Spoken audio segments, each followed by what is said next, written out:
Okay, so we're a little bit late on this, but we are now headed into chapter 33. We're going to talk about the Great Depression and then also the New Deal simultaneously. This recording in part 2 will drop tonight on Wednesday night. We're probably looking at a quiz on Monday of this coming week. So with that, we're going to jump right into it.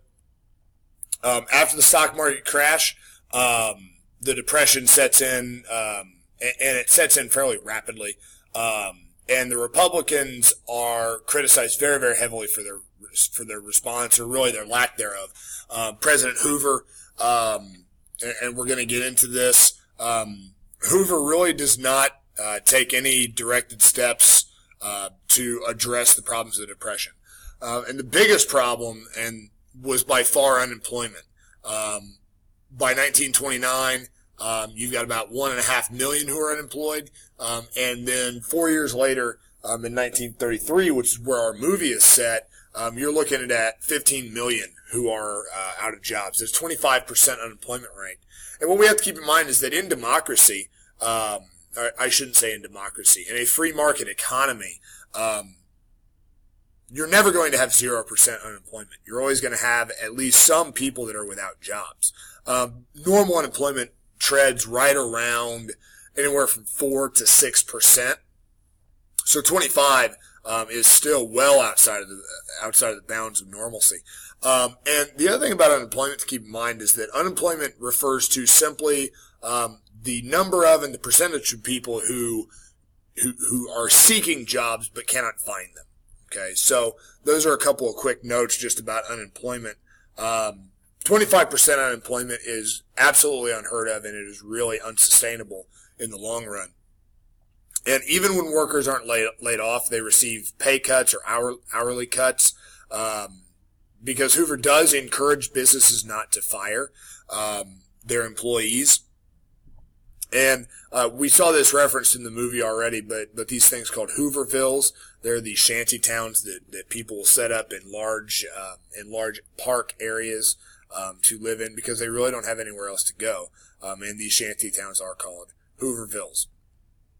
Now, why does Hoover not respond? Well, he believes, one, in this thing called rugged individualism, this idea of do it yourself. Pull yourself up by the bootstraps is another phrase that we'll see or that you'll hear from time to time. He says direct relief is not demanded by the public, direct relief is demanded by the public, but the government had never done anything like this before. And part of the reason that they hadn't, it's not that they hadn't had opportunities. You see sort of the peaks and valleys, the peaks and troughs of the business cycle, because we had gone through smaller depressions before or recessions before. But what Hoover and other Republicans believed is that we're going to bounce back through this thing called the natural business cycle. Basically, the idea is that in business, in large-scale economies, you're going to have ebbs and flows. You're going to have times where you peak. You're going to have times where you fall off. And that's just sort of the way it is. And so they believed at the beginning of the Depression that this was just another one of those troughs, and that we would soon recover as per the business cycle. Now, they do believe in volunteer efforts, Hoover and his Republican counterparts. So we see donations to the Red Cross, Community Chest, the Salvation Army are not only encouraged, they do go up during this time period. And Hoover does set up some government groups and programs to help unemployment through public work projects such as the Boulder Dam. Later we get the Hoover Dam, which is named for President Hoover. And a lot of times under Hoover and his Republican administration, if the government's going to help anybody out, they're going to give money directly to businesses to help spark them. They're not going to give money directly to the citizens. And that proves to be ineffective, both in practice but also at the polls. Because by 1932, as you can imagine, many Americans hate Herbert Hoover and really hate all Republicans. They had not done anything to fix the economy. They begin to see large-scale protests around the country. And it culminates in this thing called the Bonus Army. being harshly silenced. The bonus army was a group of World War I veterans who had been promised a bonus that never came, and they now wanted that bonus because they needed it financially to survive, and they were harshly silenced. So, as you can imagine, by 1932, Hoover is wildly unpopular, and he is defeated by Roosevelt, the Democrat, in a landslide. And he wins by pointing out not only the flaws in Hoover's policy, but he promises this thing called a New Deal for Americans.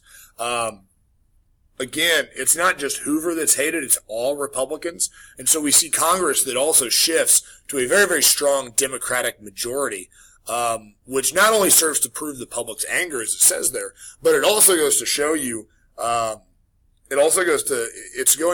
going to be the cause for Roosevelt being able to get a lot of his reforms done, is he's not going to have to battle a lot with Congress, because Congress is controlled by his political party.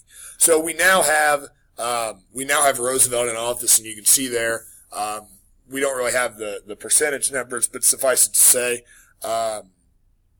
Hoover only wins a handful of states, I think 5 or 6. The rest of them are going to go to Roosevelt. Just some pictures of the Hoover Dam for your perusal. Nothing strange about those at all. If you've been out west, you've probably seen that monument. And so we have now FDR. This is from his inaugural address in 1933. That line there in the middle is the famous one. The only thing we have to fear is fear itself. Now, FDR is wheelchair bound essentially by the time he is elected.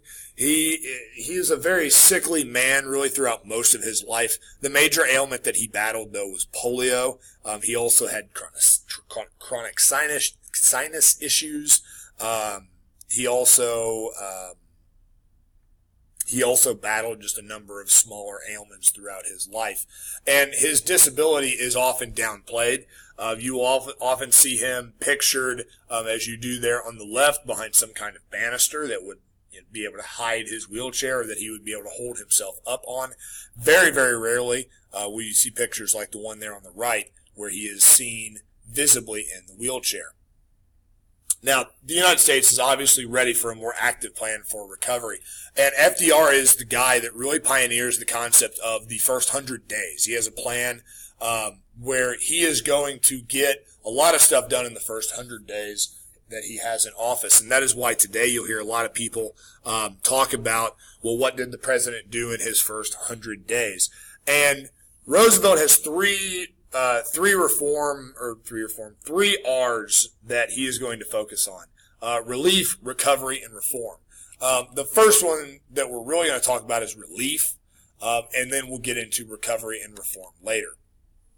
So the first thing that he does is he declares a bank holiday. This is March 6th through the 10th of 1933. And the biggest reason for this is, one, we're going to stop massive withdrawals, and we're going to be able to inspect the banks. One of the biggest problems that led to the Great Depression were these things called bank runs, whereby people had realized that the economy is not going well, and I need my cash. Okay, there's something reassuring about having the hard cash itself, rather than just knowing that it is in a bank. And so what you had happen is, when the stock market begins to crash, people go to their local bank to withdraw their funds. And what they didn't realize was that local banks didn't just hold their money in their vaults forever and ever and ever. They actually they reinvest the money. So they a lot of times would only have 15, 20, 25% of what they actually should have had in cash. And so what you had is these banks would actually run completely out of cash, and they would close up shop. And so what the bank holiday does is it stops those withdrawals. You can't withdraw money from a bank in 1933 if it's closed. Roosevelt then is going to establish this thing called the Federal Deposit Insurance Corporation, which is very important still today, because what it does is it insures your savings in banks up to, at the time, $5,000. It's now up to $250,000, and I believe it's up to $300,000. And it's part of this thing called the Glass-Steagall Act. And the whole idea there is to restore confidence to the American banking system. He also wants to increase the amount of money in supply. And so what he does, he takes the U.S. off what's called the gold standard. Up until 1933, the only hard metal that you could have to back your currency was gold. Okay? If it wasn't gold, it didn't count as backing. Well, now Roosevelt takes us off of the gold standard, which increases the money in supply because now you can use silver to back, you can use bronze to back. But the problem is that it causes inflation because nobody really knows what the equivalencies are. Gold is more valuable than silver, but how much more valuable is gold than silver? Silver is more valuable than bronze, so obviously gold is more valuable than bronze, but how much more valuable is silver than bronze, and how much more valuable is gold than bronze? So it causes inflation, so it naturally causes inflation, even though we're increasing the amount of cash that is in circulation. We're going to stop here at the alphabet soup agencies because these get pretty expansive pretty quickly. So we're going to call it quits there on part 1, and part 2 will be up very, very shortly.